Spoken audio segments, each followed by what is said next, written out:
We left Alderney and started heading to Guernsey. It got a bit choppy as we were heading out, but the sea soon calmed and it was a beautiful day of sailing.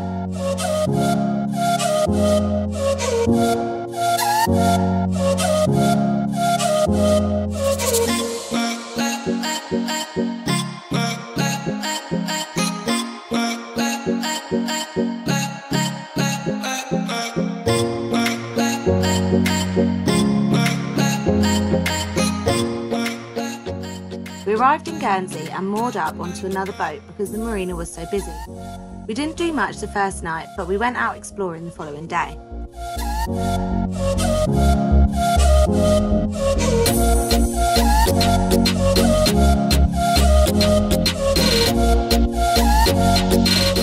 We climbed around the cliffs to find this secluded beach. And when we arrived, there was a guy in the water completely naked. So I stripped off to my boxers. He quickly left, got dressed, left the beach and was gone. So I just played with Poppy after that.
Torrance battery. It was built in 1780 and was one of the original outer defences of Fort George, which was Guernsey's major military headquarters in the late 1780s.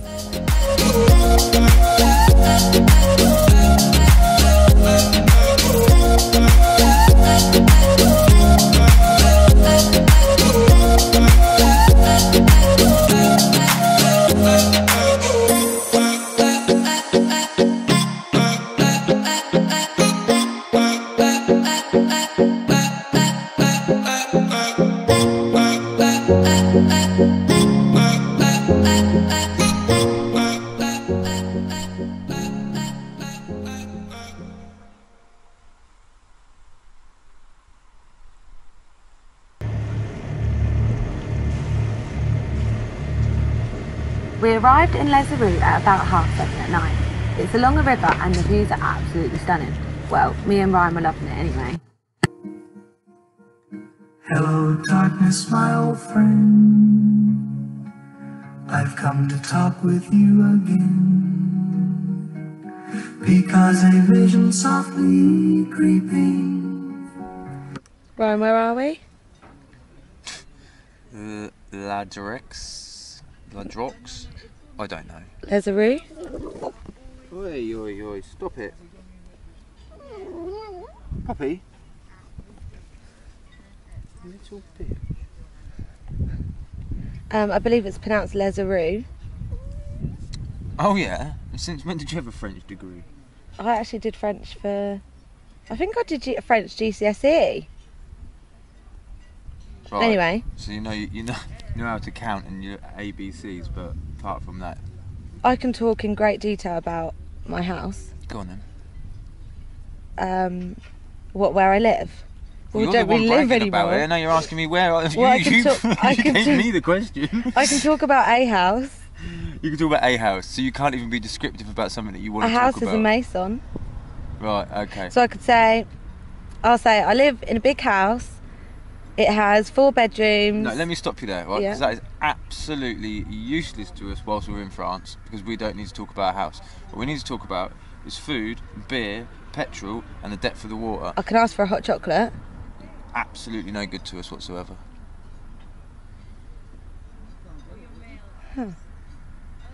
This is where we are. Obviously, we've got a couple of beers. Our first beers in France. Our first beers in France. And this is the little Marina. And our boat is... Over there. Where? Over there. The Is one it? that hasn't got the sail fully dropped. Oh, you can see over there, there's like a floating pontoon just there. It's not attached to land. And there's a boat with like a little bit of sail up. And that's ours. We haven't quite managed to get it all the way down right now. It was slightly stressful, wasn't it, babe? You got quite stressed. There was big current coming in here, and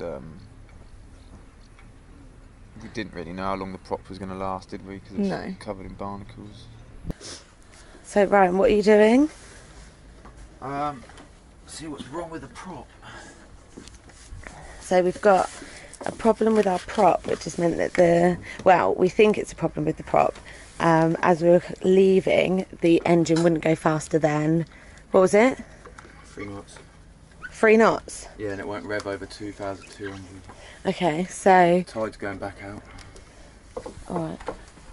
So we think there's something wrong or something on the prop, probably barnacles or something like that. So Ryan is all dressed up in his gear. And he's going to dive under and see if you can see what's wrong. The water is pretty clear, you can see over there, it's quite clear. So hopefully it'll be alright. Yeah, as long as I don't get washed out to sea with the fucking tide. You look ridiculous. By all means, Faye. Oh shit. Feel free to jump in.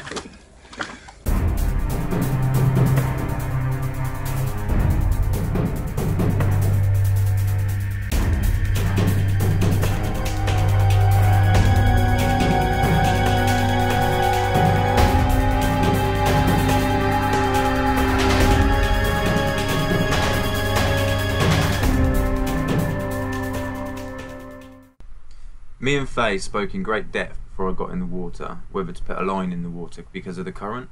I was insistent that I didn't want to get wrapped up in it, so not to put one in. So I waited until he got in the water and threw one in anyway. After cleaning the seaweed off of the prop, I then asked for a squeegee with a scourer on it to get the barnacles off, but Faye forgot to tie it on.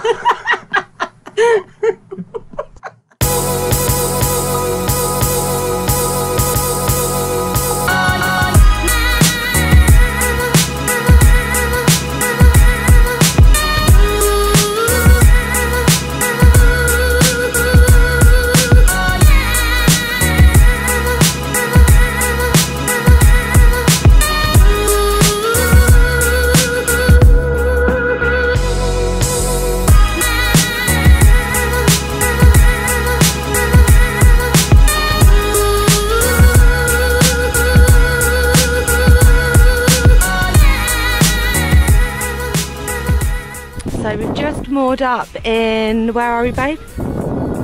Port Blanc. And look, can you see the little fish? Actually, they're massive fish. But this is a mooring buoy. It's got a V for visitors. And it didn't have rope on it, and normally they have ropes on. So as we came in, we like went up and down here, turned around quite a few times. Eventually came up, should have filmed it but didn't. And I absolutely smashed it, threw a rope on top and managed to hook it through with our boat hook down here. And yeah, now we're tied on. So this is the harbour, and we've just seen these fish, so Brian has straight away got the fishing rod out to have a go.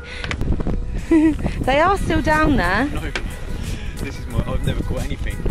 I've literally dropped their lures on top of their heads and they're still not interested. Come on, babe. Please catch a fish. never going to happen. We could stand here for hours. Oh, I did yesterday. And did you catch anything yesterday, Ryan?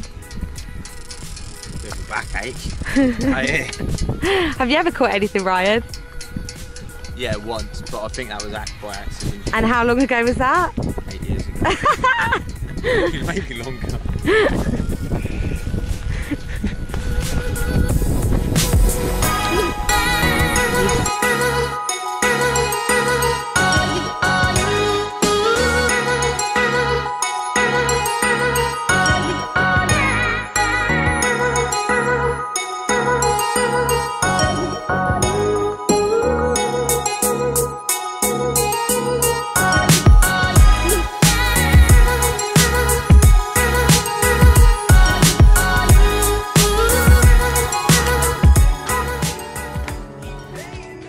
So Ryan, what's going on?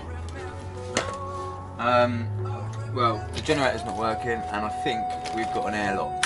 So I've just What's an airlock? Wait, aren't these things that you needed for that? That's why I've put one on it. Right, so yeah, what is it, an airlock? I think so. And what does that mean? We can't get any fuel to the generator. And that's why we think it's not working. Well, I'm going to fill the... I've just took the fuel filter off and it's not full with diesel, so I'm going to fill it, put it back on, and try it again.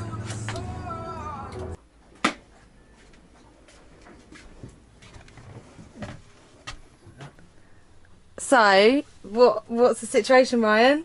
I've fixed it after a lot of swearing and a lot of fiddling. And what was the problem? It was an airlock. You look like you're going to cry. I'm so happy. I'm so happy. It's so hot in here. Look, I'm basically naked. But I've done it. I've done it. And it was an airlock? It was an airlock, yeah. Yes, babe. Another little problem fixed. Now Right. on to the prop. Now to the prop, yeah. Right.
After a fun day in Port Blanc, we watched the sunset and prepared to leave the next morning.